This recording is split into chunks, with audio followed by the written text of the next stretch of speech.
Rui Lira, agora na Cultura Informa. Tá chegando com os comentários o professor e analista político Rui Lira. Boa tarde, Rui. Boa tarde, André Santiago. Boa tarde para o nosso Sandro Rodrigues na técnica. Boa tarde para a grande audiência da Cultura Informa. Boa tarde, Elaine Dias. Boa tarde, professor Rui. Estamos assistindo uma grande mudança de trajetória no governo Bolsonaro, porque o presidente da República está informado das pesquisas que estão circulando na sociedade e que correspondem às pesquisas da própria presidência da República. Ou seja, Bolsonaro está com uma luz vermelha, não é amarela, uma luz vermelha, mostrando que não há condições dele se reeleger em 2022 a continuarem as coisas como estão. Lula está com mais de 20 pontos em algumas projeções e, fora disso, há um desgaste do governo como administração, do presidente como figura pessoal e do presidente como figura administrativa na pandemia. E agora essas denúncias todas da CPI quanto à corrupção no Ministério da Saúde, estabelecida já sob forma de mensalão, que é o que está sendo investigado agora, sobre a forma de tentativa de fazer compra de vacinas na Índia, que mesmo não comprando a vacina, é bom lembrar esse detalhe, configura crime tudo aquilo que foi feito. Porque no serviço público, lembre do caso aqui de Caruaru. Aqui em Caruaru, quando alguns vereadores tentaram assaltar a prefeitura, querendo obter um toco, uma propina, uma comissão em cima de um empréstimo que seria aprovado na Câmara para o BRT, que era um sistema de transporte coletivo que o prefeito Queiroz queria implantar, eles, ao fazerem a proposta e ao tentarem conseguir essa comissão, foram numa ação que vocês lembram bem, conduzida pelo delegado Lessa, foram indiciados e muitos foram para a cadeia, alguns perderam o mandato depois, não por cassação, mas perderam o mandato porque o povo não votou mais, e eles foram acusados criminalmente, porque é crime você fazer a cantada, você fazer a proposta, você fazer a tentativa de se apossar do dinheiro público. Então, igualmente agora com o presidente Bolsonaro e o Ministério da Saúde, a coisa se aplica a todos eles. A Pazuello, ao Elcio Franco, o secretário-geral do Ministério, que é o segundo na hierarquia, e ao próprio presidente, se ficar configurado que ele realmente soube do que devia fazer, que estava havendo corrupção e não tomou providência, o que caracteriza prevaricação. Isso de ficar dizendo que não se vendeu nada e não se gastou um tostão do dinheiro público, isso não evita o crime. Não muda a história. É como se você fosse tentar matar uma pessoa e você não conseguisse matar, mas você desse 10 tiros na casa da pessoa, ferisse um que não tinha nada a ver com pato e até atingisse de raspão o próprio, o seu alvo, né, aquele que você queria atingir. O crime está configurado do mesmo jeito, tentativa de homicídio. Então é tentativa de roubo também, e disso o governo federal não pode escapar.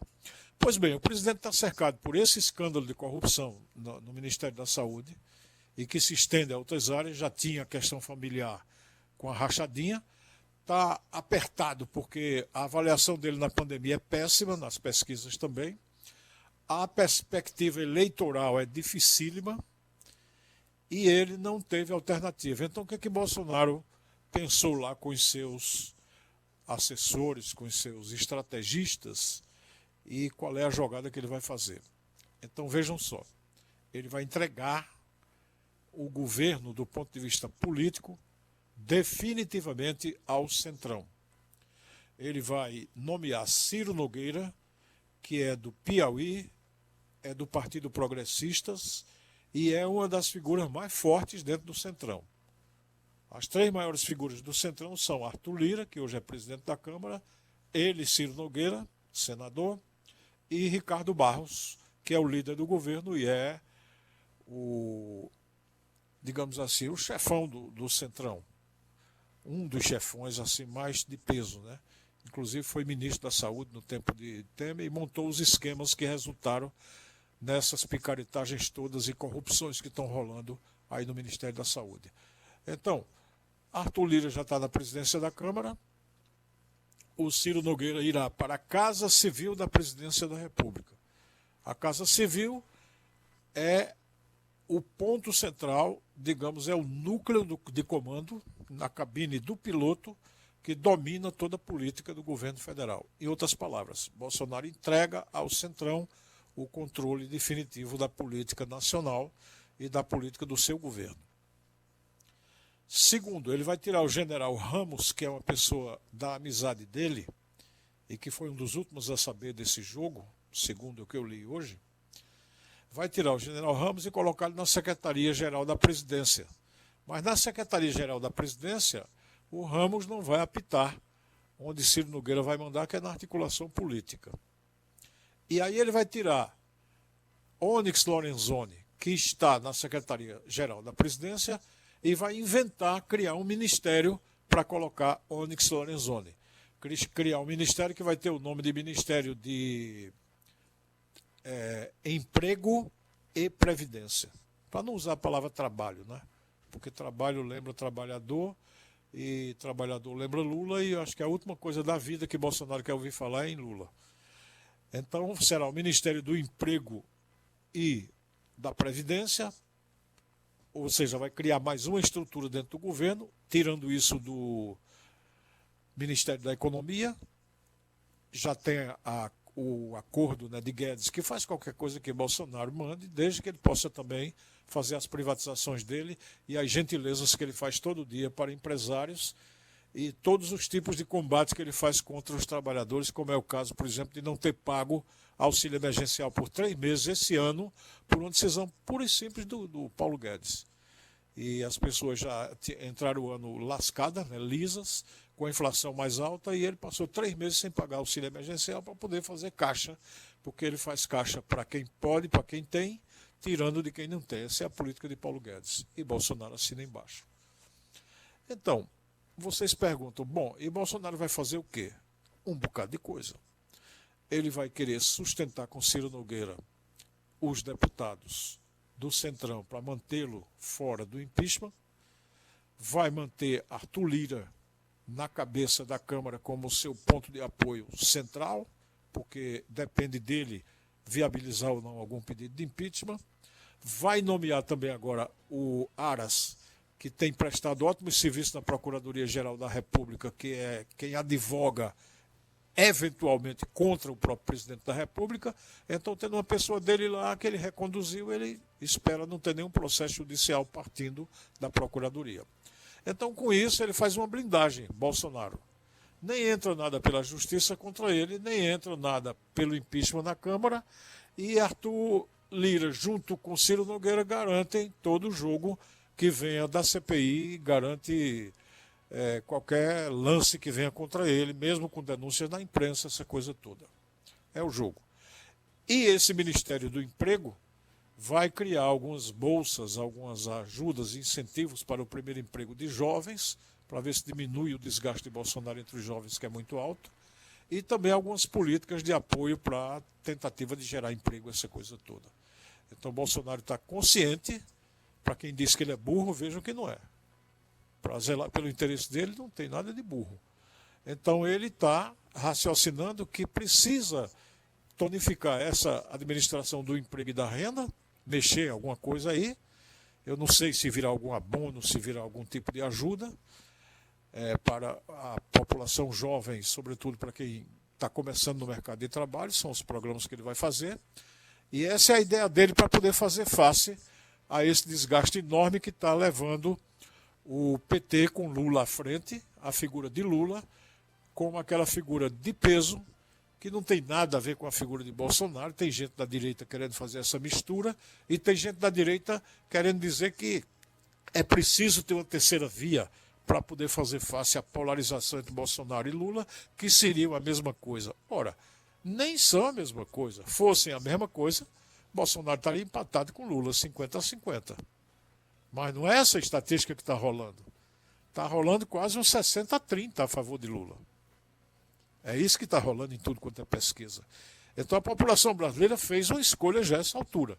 Se a eleição fosse hoje, Bolsonaro perderia de lavada em primeiro turno até para Luiz Inácio Lula da Silva. Então não tem terceira via. E quem é que está falando em terceira via? São pessoas como Ciro Gomes, que entregou Fernando Haddad às baratas, né? As traças e não deu nenhum suporte a ele na luta principal, que era a luta do segundo turno. Ele foi embora. Gente como João Dória, gente como esse governador do Rio Grande do Sul. Então o que é que esse pessoal tem em comum? Ou ajudar o Bolsonaro indiretamente, como o Ciro fez, ou votar em Bolsonaro, como o Dória votou e o do Rio Grande do Sul votou também. Dizer que está arrependido agora é outra história. Mas o povo, certamente, com a inflação alta do jeito que está, a falta de emprego e a pandemia batendo na porta de todo mundo e o aumento da miséria no Brasil, o povo não quer saber disso. O povo quer saber de Lula, que com Lula isso não existia. Esse quadro que a gente tem com o Bolsonaro não existia com Lula. Como não existia essa submissão aos Estados Unidos, como não existia esse baixar a cabeça para qualquer presidente americano, era Trump no momento e agora está começando com o Biden também. E esse tipo de política que tira dos pobres, como está se vendo na reforma tributária, que baixa salário, que diminui emprego, que aumenta a inflação, é claro que o povo já fez sua escolha nesse momento. Agora, se Bolsonaro vai conseguir se blindar e evitar que a voz das ruas, a voz até das greves, porque estão se anunciando aí uma greve meio ainda frágil, insustentável. Muita gente diz que não tem estrutura para isso ainda, entre eles próprios. Mas uma greve de caminhoneiro está anunciada para domingo que vem. Então, se Bolsonaro puder fazer face a tudo isso com esse jogo político, tudo bem. Mas uma coisa é clara.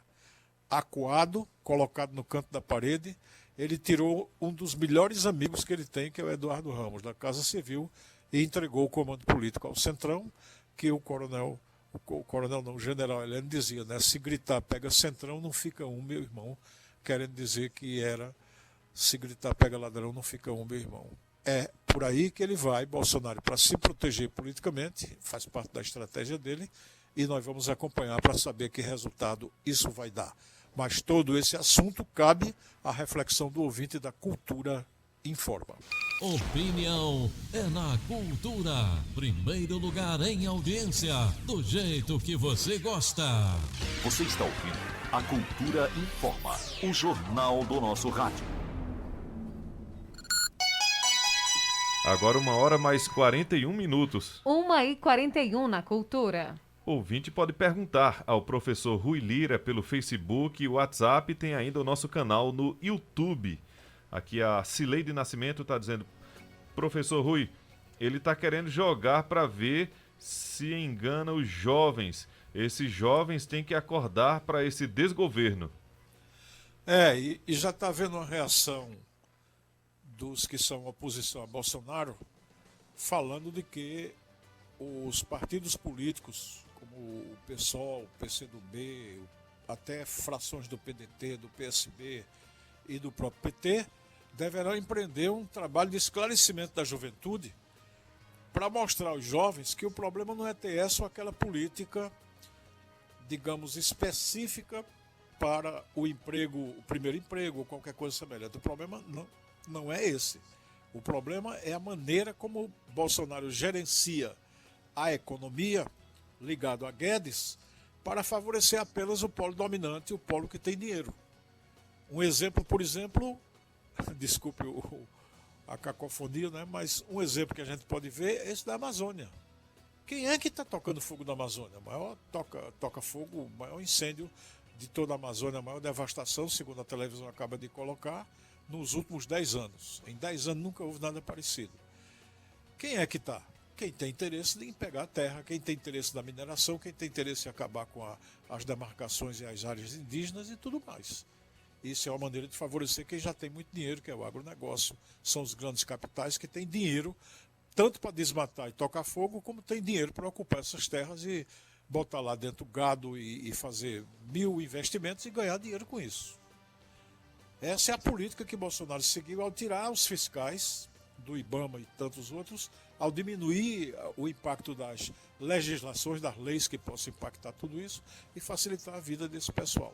Então isso seria a lógica que a oposição quer fazer para explicar aos jovens que tem que mudar toda a orientação da economia e não apenas ter esse ou aquele programa de primeiro emprego pagando R$500, que é mais ou menos isso que estão falando, ao jovem que entrar, ajudar a empresa, abater o imposto da empresa, essas coisas todas que a gente nunca sabe se no fim o país está ganhando, mas sabe que os que têm dinheiro estão sempre ganhando. Mensagem aqui no nosso WhatsApp, o Louro da Malhada diz: boa tarde, meus queridos, esse presidente nunca faz nada que presta, será que ele vai assinar esse projeto de tanto dinheiro? Eu acho que sim, porque pode bater o desespero, né? E aí você vê o Joe Biden nos Estados Unidos jogando trilhões de dólares dentro da economia para favorecer o emprego. Você vê na Europa, na Inglaterra e outros países a mesma política. Então ele pode seguir isso para tentar ver se ganha as pessoas, né? Não vou dizer compra não, porque o povo brasileiro, claro que não está à venda, mas isso pode encantar algumas pessoas, pode ser que alguém diga, não, o presidente errou muito, mas ele é gente boa e está me ajudando aqui, e vota nele, quem sabe. Aqui no Facebook, o Agripino Coelho está dizendo: Augusto Aras vai blindar Bolsonaro na PGR, Arthur Lira vai blindar no Congresso e o Bolsa Família de R$300 vai blindar no eleitorado. Bolsonaro está reeleito. Bom, daí para estar reeleito é outra história, porque a gente pode imaginar o seguinte: será que o povo brasileiro, como conjunto, como totalidade, você tomando aí os muitos milhões de brasileiros, será que a gente não aprende nada, que a gente tende a ficar cada dia mais burro e não mais inteligente? Ou seja, quando a gente tem um problema que nos força, que nos ataca, que nos atinge, a gente fica mais burro necessariamente? Ou há a possibilidade da gente aprender com o erro, ou aprender com aquilo que não funcionou, até comparando lá com coisas que lá atrás estão colocadas? Não seria isso que está por trás das pesquisas? Se for, a gente não sabe até que ponto essa estratégia de Bolsonaro vai atuar. Porque se ele está blindado com Arthur Lira até um tempo desse, o governo dizia que era um ladrão. Ciro Nogueira é outra pessoa investigada também. E Augusto Aras, a essa altura, moralmente e eticamente como procurador, ele também é uma pessoa duvidosa. Então Bolsonaro está se cercando de tudo que ele sempre negou, que disse que ia combater, os corruptos, a corrupção, a velha política, etc. Tal. E isso vai convencer as pessoas? As pessoas vão aceitar isso quando chegar o ano que vem? Ou seja, daqui praticamente a um ano, quando se apresentar a campanha eleitoral, todo mundo vai acreditar que Bolsonaro ficou legal e está tudo bem? É uma dúvida que a gente só vai saber quando apurarem os votos e quando a campanha rolar no ano que vem. Eu não diria que ele está eleito, nem diria que ele está derrotado. Diria que a gente tem que olhar como é que as coisas estão se passando. Mensagem do Arnaldo Silva, que diz: boa tarde, parabéns pelo programa, estou almoçando, escutando a melhor. Aula de inteligência. Estamos ligados na melhor. Mande um alô para Irailson, Arnaldo Silva e Jéssica Santos, no bairro Vassoural. Muito obrigado aí pelo elogio. A gente fica muito contente e a cultura mais ainda, né? Sem dúvida. Ronaldo Carlos diz: as pesquisas elaboradas em presídio pode ser que estejam 60-30 pró-Lula, porque esse ladrão não sai nas ruas para confirmar a predileção. Olha, se eu fosse Lula, eu não ia para a rua. Eu não ia me expor. Não sei você, se você fosse Lula, imagine. Você está com 60%. Isso, veja, no CNTMDA, que é uma pesquisa da Confederação Nacional do Transporte, uma entidade de empresários do transporte que são ricos e que pagam essa pesquisa há muito tempo, ela é feita habitualmente. Nas pesquisas do Poder 360, que tem investimentos, por exemplo, do Magalu, da Luísa Trajano, que está lá com 30% de participação no capital total do Poder 360, que é um velho produtor de pesquisas de alta qualidade. Pesquisa recente do Ibope, antigo, que agora tem outro nome, né? E pesquisa do Datafolha. Além de várias outras, Paraná Pesquisas e Big Idea Data, né? Todo mundo dizendo a mesma coisa, que Bolsonaro está quebrado do ponto de vista eleitoral e que não se reelege hoje, com o dado de hoje. Então por que Lula iria para a rua para testar isso? Quem tem que ir para a rua com as motos dele e fazer passeata e tentar recuperar aquelas multidões que o apoiaram em determinado momento é Bolsonaro. Não é quem está de cima que tem que correr para a rua. Rui, Oi? agora o Ibope é IPEP. IPEC. IPEC, exatamente. Instituto de Pesquisa e Análise Econômica e Estatística, uma coisa assim. Aí a estratégia de Lula é a de dizer o que ele está dizendo, dar as entrevistas que ele está dizendo, e sequer ele está indo aos atos, como esse de 24 de julho está preparado agora para o sábado que vem, ele não aparece nesses atos. Por que ele não vai? E também você poderia perguntar, e por que Bolsonaro não vai? Porque os atos são contra ele. Então não tem mais atos de rua em massa a favor de Bolsonaro. Consequentemente, quem está com mais dificuldade de ir para a rua é o próprio Bolsonaro. Então ele tem que tentar essas motocicletas, são mais controladas, mais arrumadas, algumas inaugurações, alguma coisa para fazer. Mas eu acho que Lula está na estratégia que cabe aos vencedores. Quem está de cima, quem está por cima, não se expõe tanto. Fica ali administrando seu capital político. Porque o capital político de Lula, ele não vai obter na rua, andando agora. O capital político dele está estabelecido pela história da vida dele. Porque se o ouvinte acaba de dizer que ele é ladrão, sem poder provar mais isso, porque ele está inocentado pela justiça brasileira, você, ouvinte que mandou essa informação, você não pode sustentar isso, pode ser até processado por isso, não é? Você não pode chamá-lo de ladrão. Ele que está inocentado está com os direitos políticos estabelecidos, mas ele está vivendo de quê, politicamente? Do que ele fez. Então ele tem um passado, assim como Bolsonaro já tem um passado também, e isso está nas pesquisas. Então quem tem que ir para a rua atrás de voto é Bolsonaro e não Lula. Professor Rui, a gente agradece a sua participação nesta quarta-feira, deseja boa tarde e até sexta, Rui, com mais comentários. Ok, e só um detalhe para os nossos ouvintes. Eu falo isso também baseado na experiência prática que eu tive acompanhando campanhas políticas aqui em Caruaru. Por exemplo, quando a gente tinha um candidato favorito, como a gente teve José Queiroz em mais de uma ocasião, a gente não ficava desgastando esse candidato, colocando o candidato como quem está pedindo, catando as coisas, quando o cara estava com toda a força política. Eu tive essa experiência prática. Não gostam de dizer que o comentarista, não é, André e Elaine, o pessoal não diz, não, esse comentarista aí já esteve lá dentro, ele jogava lá dentro. O Crespo, ontem, que deu essa vitória magnífica para o São Paulo, foi da seleção argentina. Assim como o Filipão, como outros treinadores mais conhecidos, Luxemburgo, foram jogadores de futebol. Então eu não estou me comparando a nenhum desses, mas a minha experiência no território do jornalismo e no território da política, Caruaru toda conhece. Então eu estou baseado nessa experiência prática, naquilo que a gente viveu concretamente. E estou dizendo que quem tem que se mexer, criar condições para ir para a rua atrás de voto, nesse momento é Bolsonaro e não Lula. Boa tarde, André Santiago, boa tarde para Sandro Rodrigues, boa tarde para a grande audiência da Cultura Informa, boa tarde para a nossa entrevistadora de primeira linha, Elaine Dias. Um abraço, professor Rui Lira, boa tarde, um grande abraço.